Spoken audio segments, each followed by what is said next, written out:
Do you have arguments with your teen every week or even every day? If so, I'm sure you feel frustrated by the situation. In this video, I'll share with you 6 habits that will put an end to the constant arguments you have with your teen. Let's start with the first one. Remind yourself that your teen is struggling. If your teens are behaving in an unreasonable and irresponsible manner, there's definitely something bothering them at a deeper level. When they argue with you, they're letting out the negativity they're dealing with on the inside. It's a bit like having a 2-year-old who has missed a nap and who's melting down in a grocery store about wanting to buy candy. As a parent, you'd recognize that your toddler is struggling. Your toddler is tired and can't regulate his or her emotions. You would do your best to deal with the meltdown while understanding that your toddler is going through a tough time. Your teenagers are not toddlers, but if they're always arguing with you, they're probably struggling. Teens are going through a lot of changes, both physically and emotionally, and they're trying to figure out who they are. The teenage years are a confusing and difficult time, so do your best to be empathetic and understanding. Try to see things from your teen's point of view and validate their feelings, even if you don't agree with their opinions. And as explained by the National Institute of Mental Health, the brain only finishes developing and maturing in the mid to late 20s. The prefrontal cortex is one of the last parts to mature. This area is responsible for skills like planning, prioritizing, and making good decisions. So if it seems like your teens have poor emotional control and are making bad decisions, biology has a part to play. Of course, I'm not saying that your teens shouldn't be held responsible for their choices and behavior. I'm just saying that it's important to remind yourself that they're going through a lot. This will help you to respond to them with kindness and compassion. I'm Daniel Wong, and I specialize in helping teens to thrive. Let's talk about habit number 2 that will help to stop the constant arguing with your teen. Listen to everything your teen has to say without interrupting. As far as possible, don't interrupt your teens, even if they're going on and on. Let them finish, and while they're speaking, establish eye contact and make it clear that you're listening. This principle applies even if they're complaining about something or saying things you disagree with. Listening is always the first step to prevent disagreements from growing into something unmanageable. So try to understand your teen's perspective. Use phrases like, "I hear what you're saying," or "tell me more." Acknowledge your teenager's feelings and experiences, even if you don't like their opinions. Remember, teens don't change when they understand why they should change. They change when they feel understood. Habit number 3. Focus on solving the problem instead of assigning blame.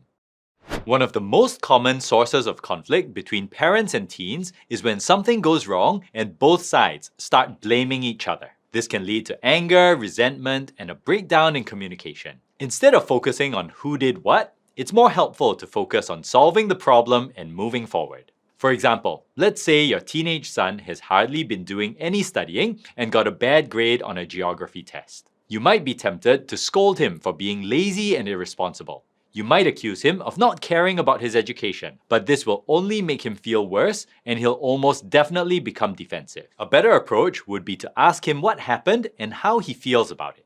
Then, you can work together to come up with a plan so he can improve his study habits and avoid similar situations in the future. Another example is if your teenage daughter goes to bed at 3 a.m. on a school night because she stayed up to watch a show. This is despite the fact that she previously agreed to a bedtime of 11 p.m. on school nights. You might feel angry and disappointed by her behavior. But instead of yelling at her or punishing her, first, try to understand why she stayed up so late. Was the show so interesting that she couldn't resist watching several episodes in a row? Or was she feeling down for some reason? So watching the show was just a way for her to temporarily escape from her negative emotions. When you get to the root of the issue, you can then start to negotiate a reasonable outcome that both of you are satisfied with. By focusing on solving the problem instead of assigning blame, you'll foster a more cooperative relationship with your teens. If you're finding these tips helpful so far, please click the like button. And please subscribe to my YouTube channel so you don't miss out on future videos about helping teens to thrive. Now let's move on to habit number 4. Acknowledge your teen's positive behavior. Do you find yourself often focusing on the negative aspects of your teen's behavior, like their moodiness, procrastination, or lack of responsibility? While it's important to address these issues, it's equally important to acknowledge your teen's positive behavior and encourage them for their effort and progress. Why? because acknowledging your teen's positive behavior has many benefits for both you and your teens. For example, it can boost your teen's confidence, which can help them to cope with stress, challenges, and peer pressure. Strengthen your relationship with your teens and foster mutual respect and trust. Motivate your teens to keep putting in the effort to improve their skills and fulfill their responsibilities. Reduce the frequency and intensity of conflicts between you and your teens. Here are some tips on how to effectively acknowledge your teen's positive behavior. Be specific and sincere. Instead of saying good job or well done, you could say something like this instead. I can see how hard you've been studying over the past week for tomorrow's history test. Do it soon after you observe the behavior. Catch your teens doing something good and let them know as soon as you can. Make sure the praise is for things that are within your teen's control. For example, don't praise your teens for being smart or beautiful, but do acknowledge it when they persevere or show kindness to others. Don't use praise as a way to manipulate your teens. You don't want your teens to feel as if they need to earn your love or approval. So show them that you appreciate them for who they are. Habit number 5. Walk away from the situation if things start to get heated. It's easy to get emotional when your children say things that are disrespectful or unreasonable. I'm a father of 3 children myself, so I've definitely been in that situation countless times. But reacting emotionally will cause things to escalate, which will damage the relationship with your teens over time. So take a deep breath and do your best to respond calmly. Try saying something like, how about we take a break and talk about this later? If things haven't become too heated, you could try saying something like this instead. I understand that you're frustrated, but let's work together to find a solution. In this way, you'll be modeling healthy communication skills for your teenagers, and you won't end up arguing with them. Habit number 6. Ask your teen what support he or she needs from you.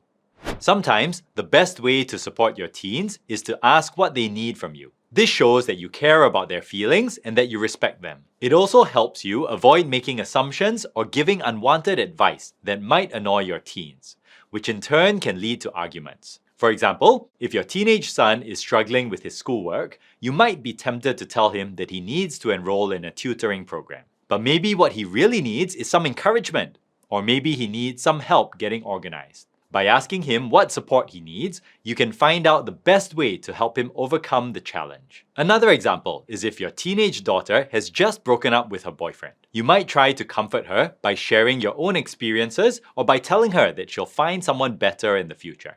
But maybe what she really needs is for you to listen to her and give her a hug. It might feel awkward to ask your teens what support they need from you, but I encourage you to give it a try because it will help you to build a stronger bond with them. If you develop the 6 habits mentioned in this video, I'm sure you'll start arguing with your teens less. But do your teens also lack motivation? If so, check out this free ebook I've written entitled 16 Keys to Motivating Your Teenager.